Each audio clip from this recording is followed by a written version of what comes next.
Hey, you're back with the Get Out of Debt Guy podcast. I'm Steve Rhode, the older Get Out of Debt Guy. And with me, as always, is Damon Day, the younger Get Out of Debt Guy. So we're, Younger, but still have a gray beard, so we are very seasoned. well, hey, I could have one of those if I let it grow. Today we're, Yeah, but I still got hair on the top, so I'm younger. yeah, all right, we'll go with that. Today we're talking about credit counseling, and we're going to talk about the history of credit counseling, where it came from, what it's been used for, and where it is today. Damon, you have any other points about credit counseling you want to cover? Well, when we start talking about the history and where it came from and all that stuff, Hmm. Steve is the man for that because Steve, as he mentioned, is very old and he Very was old. alive at the inception of credit counseling, and he actually ran a credit counseling Yeah. company for many, many years. So he has a lot of experience. He knows what he's talking about. I am, of course, on the younger, fresher side. I can speak more to what credit counseling has possibly become Yeah. versus what it started out as. That So that we're is going to very be a good true. mix today.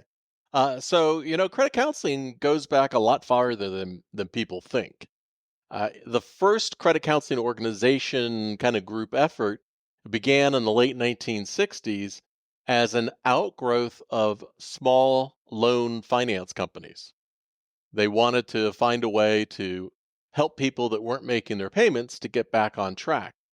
However, ultimately, credit counseling straggled up through the 1940s and 50s because there were companies that were popping up that were, we can now call them scam companies, that were called debt poolers.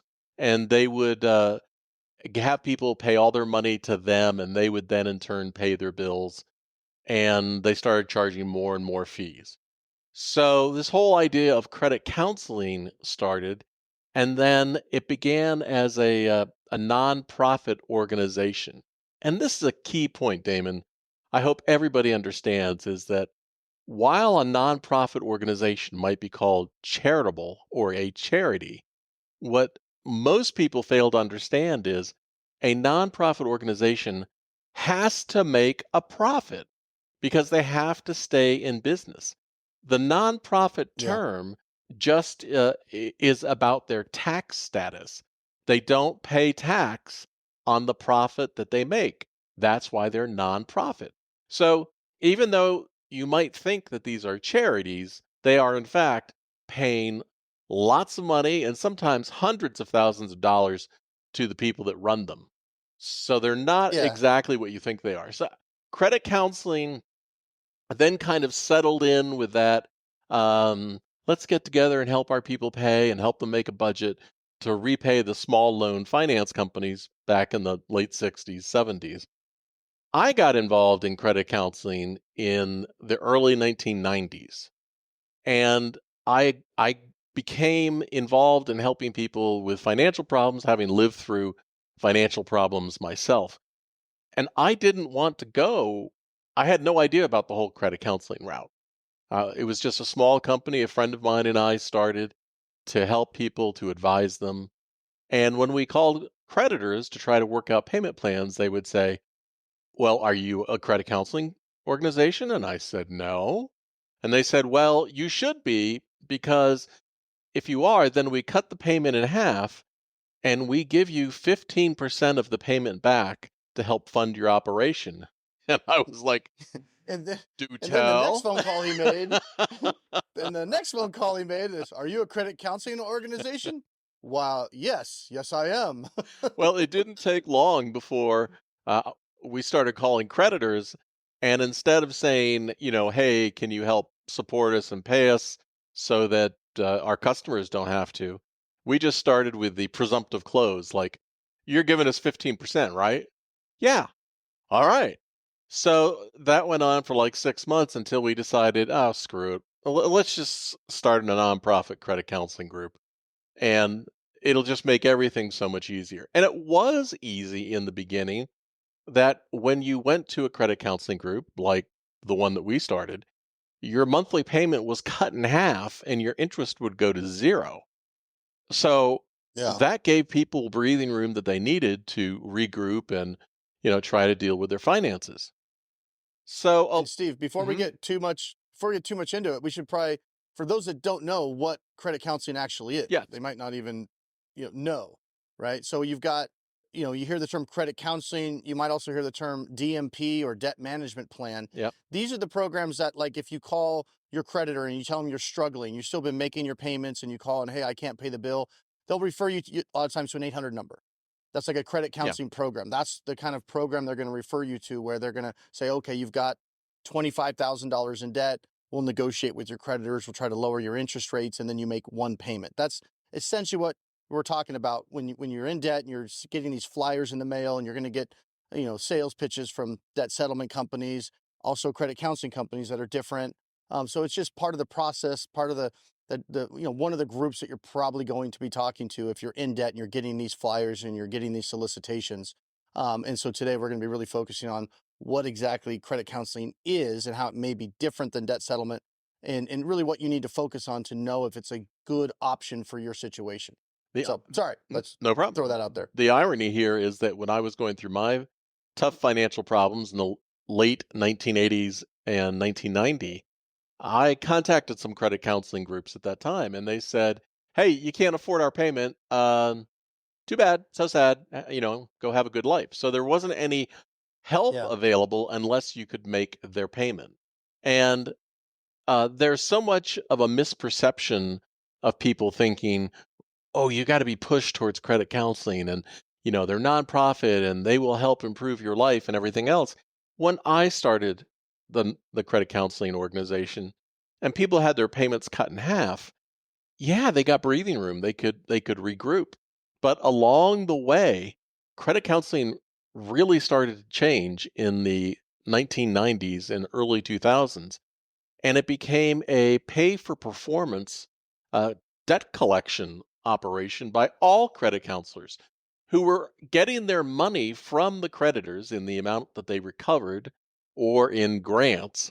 And creditors, if you charged any sort of fees, they would cut you off. So creditors were controlling the purse strings, and credit counseling groups were just kind of doing the dance. And in the early 2000s, that's when I said, no. If I have to make a decision between who my allegiance is towards, the creditors or the consumers, peace out, man. I'm not doing that. And so I wound up the credit Peace. yeah, I wound up the credit counseling group and went and did something else.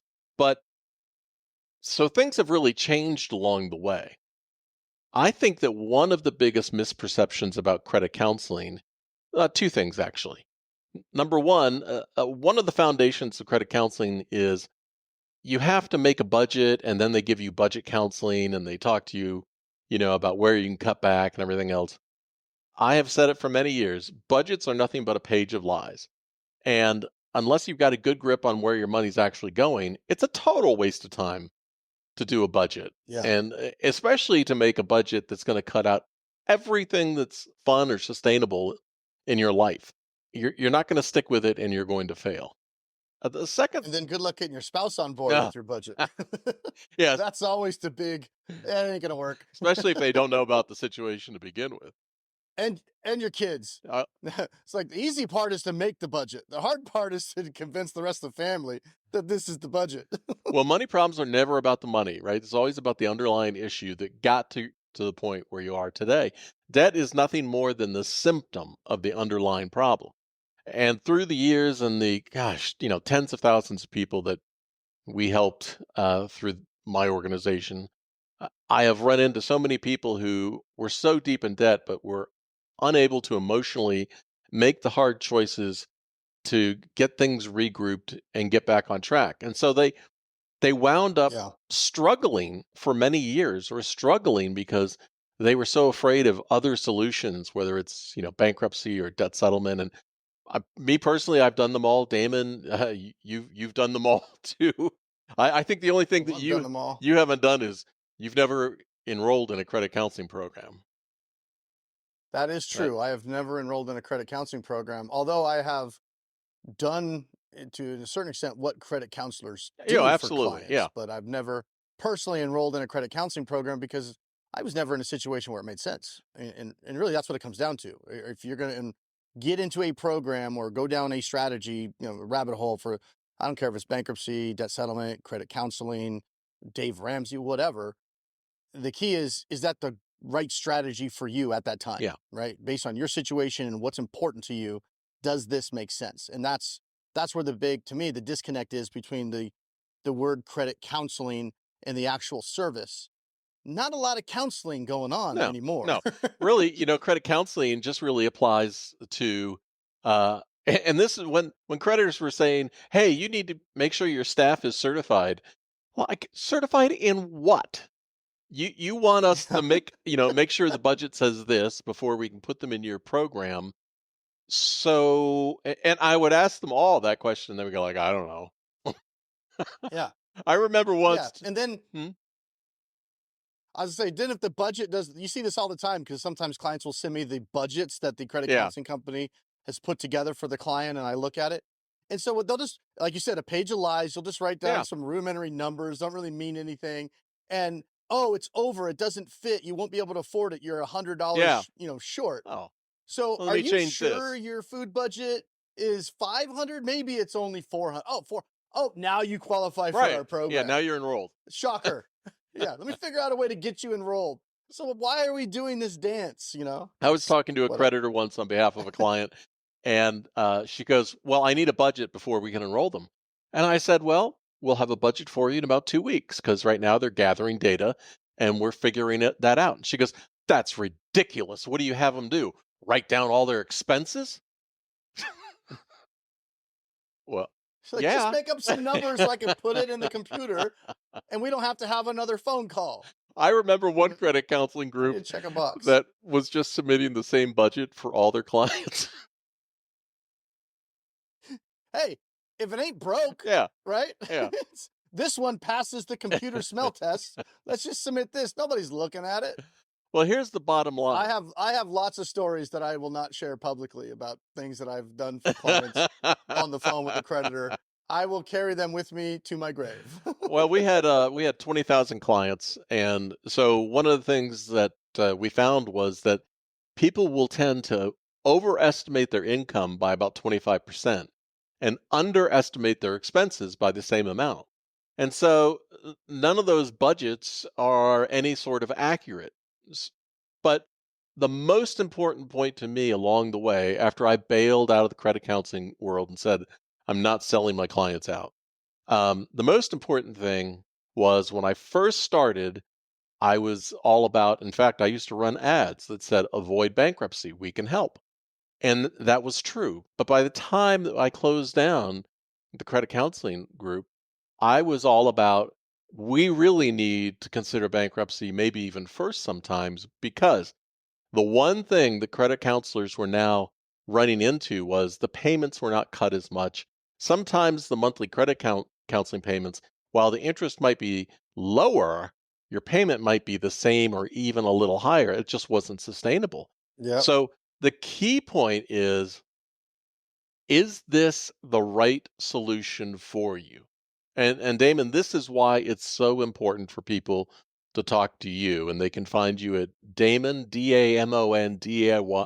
DamonDay.com, DamonDay.com.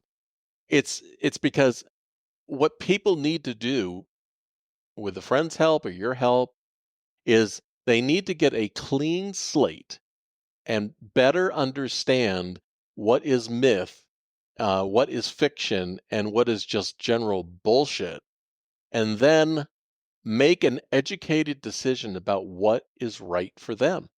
If if Yeah. you say to somebody, "Look, you're in your late 40s, early 50s, you want to go into a credit counseling program, you're going to eat beans and rice for the next 5 years. You're going to try to make all of your payments. And in doing that, you're going to sacrifice more than $1 million that you could have had in retirement. Does it is it more moral to sacrifice your retirement or, these are tough times and tough circumstances. The other question that people never ask is, and it blows my mind, is they never ask their credit counseling agency, does this really work? What is your success rate? How many people actually pay off all of their debt? and the real numbers are alarming. It's not that successful. Most people fail, and it's a total waste of time. Yeah, I get quite a few clients that found us or found me after they've already enrolled in a credit counseling program Hmm. because that's what they called their creditor. Their creditor sent them there. They got a Hmm. flyer in the mail, whatever it was, and it sounded good because oh yeah, I got this debt. I can't keep up. I'm starting to fall behind. I'm paying 25% interest, and this is the kind of the key here. A lot of people always just laser focus on the interest Yeah. rate, and just because you get a lower interest rate on something doesn't necessarily mean it's a better deal. In fact, oftentimes it doesn't mean it's a good deal because one thing that people are focused on when they have debt is the debt and the interest rate. But what they're not focused on is the cash flow burden, the monthly cash flow Yep. that's is coming out of their, relatively fixed income. If you've got a W-2 job, you make about the same amount of money every month. Just because you're lowering the interest rate, if that doesn't significantly decrease the amount that you're having to contribute towards that debt repayment, that could be a different problem that you have currently, but still a big problem. And that's why when you talk about acceptance rate, or not acceptance rate, completion rate, Right. now I'm getting my DoorDash in my head. I think about acceptance rates. That different podcast. But that's why it's a lot of people end up dropping out of chapter 13 Right. bankruptcies and credit Yeah, counseling they're not programs sustainable. because the budgets, the page of lies Hmm. that said they could afford this payment was just that, a page of lies. And once they get 6 months in, it becomes very clear, man, we can't afford this $1,000 a month every month for the next Right. 40 months or whatever it's going to be. And then they end up having to drop out of that and say, hey, let's take another look at this and see how we can do it. But essentially, those credit counseling programs are quite simply just taking the debts that you Hmm. have. They are pre-negotiating the rates with the creditors because they're already done ahead of Well, time. They're already I think set in stone. negotiating is a There's no misnomer. good, the They're wrong word. being told what the terms Yeah, are. well, Yeah. that's why I said it's already set, Yeah. so that they'll be able to give you a quote. And there are situations where credit counseling does make sense, especially depending on the client's personality and what they're comfortable with and what's important to them. Yeah. But credit counseling is definitely not a cure-all, which the way it's pitched, just like anything else. Oh, you have debt, you got to enroll in our credit counseling program. There's a lot of downfalls to the credit counseling program that most consumers are not made aware of, and we'll get into that. Well, here's a question. We have not practiced any of this, so Damon does not know Oh, we don't what I'm going to ask. No, practice. no, no. I don't even have notes. Hey, I'm winging it, bro. hey, I got some notes. See, I don't even have that. So, You probably won't be in the intro, but I didn't even know we were going to do two podcasts right now. One's for our other channel, our Penny Stupid channel, yeah, where we do side hustles and help people make extra money. If you're not subscribed, you should, because we're going to be huge on that that's one. right. Penny Stupid, On Penny YouTube. Stupid Project. Yep. But yeah, on YouTube. So we got on this. I thought we were coming on talking about DoorDash. And Steve said, hey, welcome back to the Get Out of Debt Guy. And my brain went, Ooh. oh, we're talking about credit counseling. All right. Shows how prepared I am for this one. I'm winging it, baby. Well, that's you're keeping it as real as possible, that's for sure. So, somebody runs into a difficult issue. They get laid off, they're injured, they're unexpectedly in the hospital or whatever, and they can't make ends meet. And now they feel like a moral failure. I, you know, I have to do everything I can. I have to eat beans and rice. We need to cut everything out of our lives. The kids need to, you know, whatever, be taken out of every program they're in, and I need to repay this debt because society is telling me that I will be a failure if I don't. I'm going to be a loser. My church and all the Christians that I know and are going to hate me, and I have to repay my debt. So that's people do feel that way. Now, let me Yeah. rephrase that same situation. You're a farmer. And farmers every year take the money to buy seed and fertilizer, prepare the land. You plant the crop and it doesn't rain and the crop doesn't come up. Is that a moral failure on your part? I mean, sometimes does shit just not happen? Yeah. Why No, why that's do we have to pay for that for the rest of our lives, not being able to save for retirement? Um, Not learning a lesson that helps us to do better moving forward. And instead, uh, a lot of people that we talk to, maybe most, are so focused on trying to repair the past that they can't take an educated, clean sheet view of what is best for them and their families moving forward. And you Yeah. run into this all the time. Yeah, and those are, I mean, those are absolutely valid feelings, right? Yeah, So what I like to do in those situations, and again, I'm not the guy that you don't call me and I say, well, here's your answer. You have to do this. And you have to do right. this because I say you have to do this. That's not how it works. My job is to look at that situation and say, okay, here's some possible options and go through the gamut. Let's look at all these different Yeah. scenarios. Every scenario we look at is going to have pros and it's going to have cons. None of them are going to be fun because any scenario, if we have debt and we can't afford it, right? Any scenario we look at to get out of that debt is going to involve Mhm. sacrifice, some form of sacrifice. And whether it's a lifestyle sacrifice with Dave Ramsey's tiny feet and eating beans and rice and all that, or it's maybe a credit score sacrifice or a, like, what'd you call it? A moral Mhm. sacrifice, even though I wouldn't call it a moral sacrifice, but that's how a client might view like a bankruptcy where you take a hit to your credit and they feel like a failure, whatever. No matter what we do, it's going to require a sacrifice. So the best thing you can do is take a step back and just look at each of those solutions that could possibly work. Look at the pros, look at the cons, and really understand what the cons are. Like you mentioned, oh, all my friends are going to know I filed bankruptcy. No, they won't. The only reason some of my family know that I filed bankruptcy is because it's on the homepage of my website Right. because I wrote it up there. Otherwise, nobody's going to know, and even if they did, so what? Would you rather languish in debt? And again, do you have a higher obligation to strangers that may or may not think, bad about you versus, taking care of your kids, right? So it's just important that whatever decision you make, you need to make sure you take the time to gather the information, think those strategies through, and make a good informed decision. It doesn't mean there's a right decision and a wrong decision, but there is a right decision for you.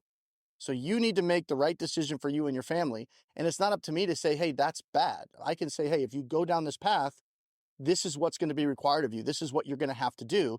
And then it's up to you as the client to decide, can I handle that? Is that something that I want to do? And a lot of times, if a client's not ready to go what I call aggressive or drastic, Mhm. like down like a debt settlement path or a bankruptcy path, even if the numbers are really saying go this way, the client really doesn't want to do that. In fact, I had a client just yesterday sent me an email and we were kind of leaning towards a settlement in their Mhm. situation. And she just emailed me, and a lot of times we'll do a consult and it's just a lot of information that I'll drop on a client and then say, hey, let's take a couple days, take a week. Let's really think about it, absorb everything I said, Mhm. Right. and then let's regroup. Let's, now that you've had time to absorb it and That's a think good about it. approach. She sent me an email. Yeah. And she said, I was leaning that way, but I'm starting to not feel good about that. I don't like that. I really want to talk some more. Okay, great. And then now we're going to meet again and we're going to go back through, okay, if we want to avoid this, here's what we're going to need and we can do that. And then we can set up a strategy if they say, I don't know if I can do it, but I'm more comfortable with the more traditional approach. Mhm. There's no rule that says, well, let's set up a strategy that involves this traditional approach. Let's give it the old college try. Yeah. See if we can pull it off. Let's give it a couple of Right. months. Like, if this is what you're comfortable doing, and then through that process, maybe it works out. Maybe they can find those lifestyle sacrifices and they can make it work out. And they're aware of the potential amount of money it could cost them in the future, and they're okay with that. It's their Yeah. decision. Or maybe it doesn't work out. Maybe we go through 3 or 4 months and go, oh my gosh, I'm living hand to mouth. I'm barely making it. I can't see myself living like this for the next 4 years. Right. I didn't really like that settlement or I didn't really like that bankruptcy strategy. I just felt it was immoral or whatever. But now I've had 3 or 4 months to really process what this is going to take Well, to avoid that. Now I'd like to revisit that. Maybe tell me some more about it because maybe it's not as bad as what I'm currently doing. And everybody's different. I always wanted people to ask me any question that they could because I just like you, Damon, I've never judged anybody that's in debt. I want to give them all the information so they can make Glass houses, baby. an educated decision, and then, you do you. You know, I'm here to Well, help you. I'm never in a position to judge on debt. I've had it. Yeah, yeah, I mean, we both been there. I'm the king of debt. It's almost kind of like a little bit of a game. How am I going to get rid of this debt? Hey, when I went through my financial problems, I felt the same way that everybody normally does. I felt like a loser. I Yeah. was embarrassed. I was ashamed. I didn't want to talk about it. In fact, I didn't mention it to anybody for 4 years. I lived with that until one day I woke up and went, wait a minute. But and that's how people end up making bad decisions. They Yeah, don't want to talk to anybody about it. And then they get on the phone with like a credit counselor or a debt settlement person or even a bankruptcy attorney or whatever. and the sales pitch sounds good. It's my, my life is crashing in on me. I haven't talked to anybody about it. I feel trapped. This guy has a plan. It sounds my payments are going Yeah, to get lowered. Okay, let's do I'm it. going to do that. But that's the extent. Yeah, that's the extent of the research, because they just get to a point where that sounds good. They just want it handled. Okay, Right. I'm going to send this money to this company and it's going to be handled. And unfortunately, that's not always the case. It just sounded really good. Right. People jump and leap at the first thing that sounds good because they don't want to deal with it anymore. And they also really don't know what they're doing. It's very difficult to make a good decision if you don't know the questions to ask and you don't know, what's true and what's not. So, Yeah. credit counseling. Oh, I just kicked the trash can. How about that? There we go. So You kick the can down the street. credit counseling can be a solution for some people. It should not be just an automatic, hey, I was pushed to credit counseling. Somebody else told me what to do. This is the most ridiculous thing, Damon. Drives me crazy. Is somebody says, hey, my creditor told me to call this toll free number and got me in touch with the credit counseling group. And they enrolled me in this monthly payment program, this debt management plan. And I'm making my payment to them. They're paying the creditors, and everything's great. Right. And again, they don't realize what the future hit is to them. The credit counseling group wants to enroll you because that's how they make money. They don't really care that you're sacrificing your retirement down the line. They're there to sell you a widget. As much as we vilify the debt settlement companies and the small loan companies for, you know, taking advantage of people, credit counseling groups, while well intentioned and maybe employing very well meaning people, they have been so indoctrinated that every other solution is bad that they unconsciously talk people into credit counseling, even when somebody with the least bit of financial expertise could look at it and go, what the hell are you doing? Yeah. I remember. Yeah. I mean, Hmm? go ahead. What do you No, remember before you forget? I remember that national organization, Credit Counseling, one year. I got a bunch of crap for this. One year came out with this. This is the client of the year. This is our best shining example of how we've helped. And it was a woman. And you're like, Yeah, I was like, wait a minute here, because it was an older woman whose husband had dementia, and she was going to have to enroll in the credit counseling program, make payments, go back to work to make money to make the payments at the same time that he is losing his mind. How how in the world is that more moral than instead being there for your husband who is fading away? That's not something, I don't think that's something to be celebrated, but hey, you do you, boo. Um and, well, and uh, uh, go ahead. so I was gonna say, so let's talk about modern day credit counseling and what it is, because we're not picking on it as a way to say, oh, it's a scam, it's this, that, and the other. It's a legitimate Yeah, actual yeah. program.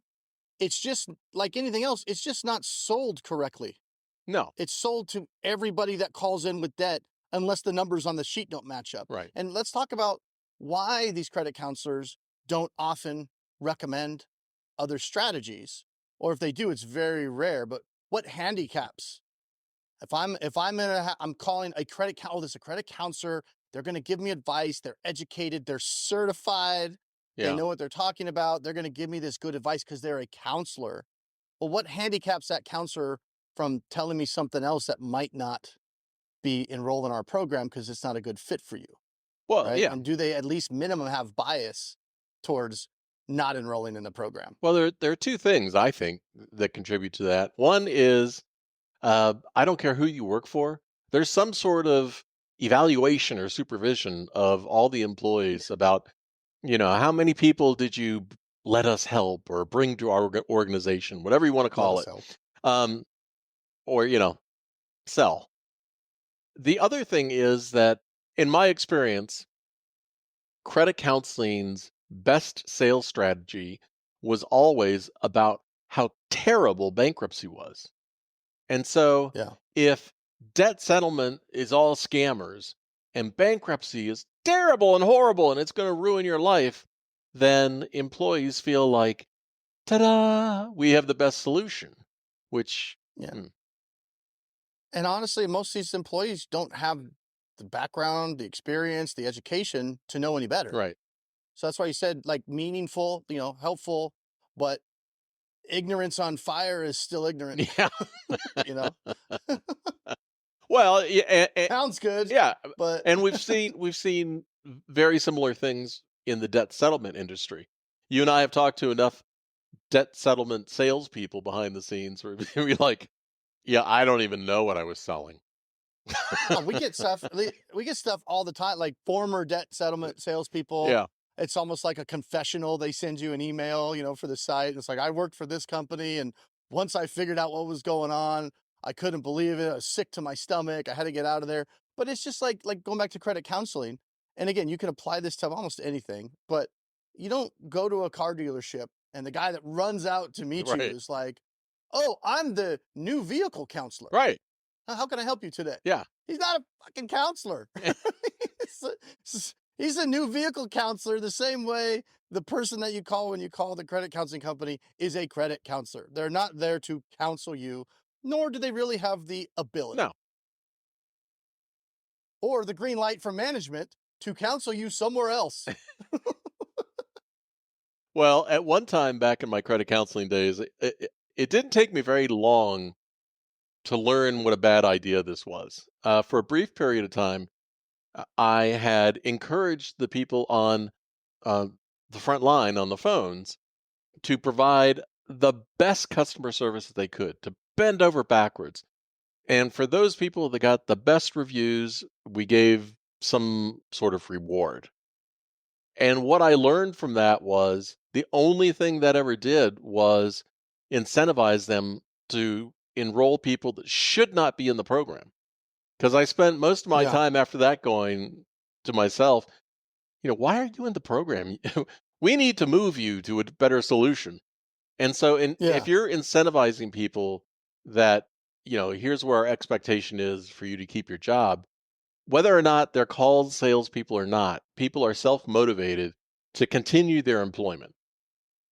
Well, then the business model doesn't work if it's not that, if they're not motivated to make sales, because that's where the money comes from. Remember that car, Saturn? Hmm. Back in the day. Okay. I remember back then their whole pitch. I was coming of age around when Saturn was out. So it was a big thing because I was like 16, 17, something like that. And their whole pitch was, we have no commission salespeople, Right. right? That was their whole thing. You come, you get a Saturn, no commission salespeople. How well is Saturn doing today? Yeah.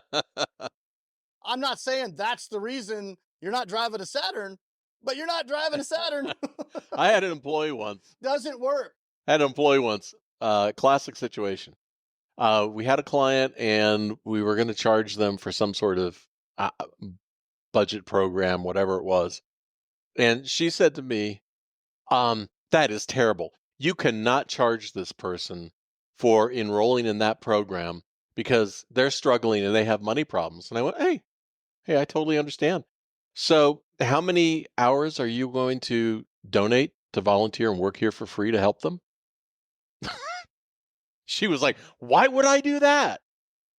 Well, exactly. That's my point. Because she has money problems. Right. Yeah. But so let's get into like kind of like, because we didn't touch on it. Like, what would some potential conflict just for consumers knowledge so they know what they're getting into? Yeah. Because again, in fact, oftentimes I'll recommend to a client, depending on the situation, hey, here's what a credit counseling program could do for you. I say it might be a good idea, or I don't really think it's a good idea, but I always encourage them to get the information because you can Right. call a credit counseling company, and I'll give them a couple names of a couple companies Yeah. to call. I have no connection, no ties to, and here's my situation. They'll pull up your debts and they'll give you a quote for free. Right. So that no harm in that. It doesn't hurt to get a couple of quotes and just to kind of see, well, what would my life be like if I did that? What would my payments be?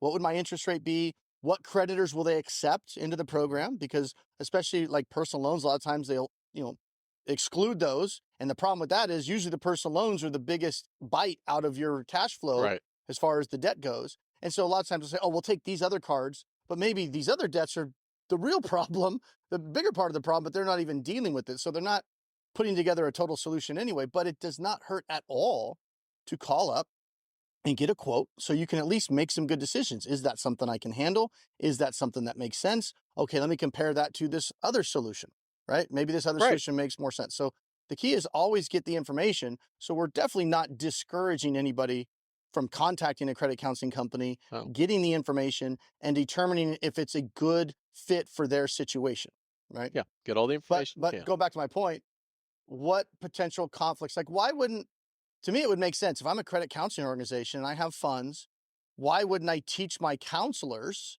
to advise people and counsel people and teach them about, well, hey, based on your experience, have we really looked at bankruptcy? Have we Well, looked at a principal negotiation strategy? Or what about Dave Ramsey? Hey, if you enroll in this program, it's going to close your cards. Is there any potential ramifications for you with that? What do you do for a job? And it is going to affect your credit a bit, right? Why don't they take the time and provide that kind of service up front to first screen people and not enroll people well, that shouldn't be in their program? Why don't they do that? because historically, the creditors who were funding the credit counseling operation made it very clear you cannot talk to consumers about this. And the credit counseling groups at the creditors, let's pick one major creditor. Um, those divisions there don't talk. Bank of Yeah, America. Bank of America don't talk to the same people that do the debt settlement stuff. Like I've heard from major creditors, we never settle debt. And at the same time, I know, hey, we're settling debt with your organization every day. I know you do. Yeah. So, You're like, cool story, bro. yeah, I mean, if you look at, there are some credit counseling groups that are trying to offer debt settlement, but they have to Yeah. do it on the down low. Roadblocks. Yeah, Yeah. the creditors cannot know that they're doing it. Otherwise, they risk getting their funding cut. So who's in control of this stuff then? If they have Yeah. to do something on the down low because they don't want to piss off the creditors, Yeah. where does their allegiance lie? To the Well, creditor or to you, the consumer? Because the creditors are also paying them some money right. to collect the debt. Yeah. Well, So they will their say, focus is on it's really a kinder, gentler form of debt collection. yeah, Really, when you break it down, yeah, it is. they're collecting the debt and the creditors are giving them a kickback. It's gotten smaller and smaller and smaller over Yeah. the years. And that's why credit counseling So, companies are getting squeezed. yeah, they're more beholden to the creditors. Yeah. In my beginning in 94 when we started, there was none of that. Creditors never asked, what are you offering or saying? We would settle debt. I would direct people, towards bankruptcy. It was never a problem. It became a problem. And I actually had creditors say, if you recommend bankruptcy or if you settle debt, we will not give you any money. And Yeah. I mean, I was fortunate enough that I was coming up on a 5-year renewal of our 30,000 square feet of office space with the 70 employees that there were lots of sleepless nights of me thinking, do I want to be beholden to the creditors? Do I want to potentially not do the right thing for my clients? And instead, the decision that I came to, right or wrong, was I offered all of the employees the best severance package I could, and we all gave each other hugs and went to do something else. Yeah. Because I mean, when you're in a situation where the bank is essentially saying, we don't want you to make any other suggestions Right. to we want you to enroll everybody you can. Hmm. How are they free to give good advice? Even, I'm not saying credit counselors don't want to give good Hmm. advice, but if their main income source is the person that you owe $20,000 to, the entity that you owe $20,000 to, uh, they're, you know, they're handicapped. Yeah. Even if they wanted to tell you that this is not a good option, they can't in most cases. Yeah. A- They're not counselors. And management of credit counseling agencies doesn't wake up every morning and go, "Woo, it's another day to do good things." You know, they've got rent, wages, fees. They've got everything that they have to continue to bring in enough money to support the organization. And, again, you might be very well intentioned, but at the end of the day, it's a business. Yeah, and to be clear, I don't. if I had a choice between debt settlement management, right, and credit counseling management, Hmm. I'm taking credit counseling management all day long. Hmm. I'm not saying these are like bad people out there trying to scam people. I think a lot of these guys, because you know a lot of them, I Hmm. know some of them, owners of these companies. I think a lot of them are very well intentioned. They're Hmm. trying to do the right thing. They really want to help I consumers, agree. but they're just handicapped in many cases Yeah. in what they can offer. So again, we're not saying credit counseling companies are bad. No. We're just saying you have to go into it with eyes wide open because they're handicapped in being able to tell you other potential options that if anybody that has any experience with this stuff can look at your situation and say, this may work, but it's probably not optimal for you. There may be some other things you should look at that would be better suited for you. They can't tell you that. Right. So just know that going into it. Just look at the option for what it is and then look at other options as well. Damon, I have to say at this point, hey, if you listen this long, you should absolutely subscribe to this podcast on whatever platform that you're listening on. And the intention is to do more of these podcasts regularly moving forward. If you need to talk to somebody, you can always reach out to Damon, Damon Day, DamonDay.com. You can find him there and just open up, be honest. He's not going to judge you. There's nothing that you can ask Damon that neither of us have heard over our, I don't Or know, done. combined what, 50 years or something like. You're very old. You really skewed the average up, bro. Okay. Very old. I mean, my 28-year-old self. No, Yeah, for those listening on the podcast, clearly I'm not 28. and neither am I. But yeah, we're so and I think next topic, definitely subscribe. I think we're going to be talking unless we change our mind, but I think we're going to be talking about 401ks and the, pros and cons of Borrowing. borrowing Mhm. from the 401k to deal with debt because there's a lot of information out there. You never do it, never do it, never do it. And I say sometimes you should do it. Yeah. Well, So, sometimes there are really good scenarios where borrowing from a 401k can make sense, and sometimes there's not. all right, Damon. Thank you very much. See ya. Peace.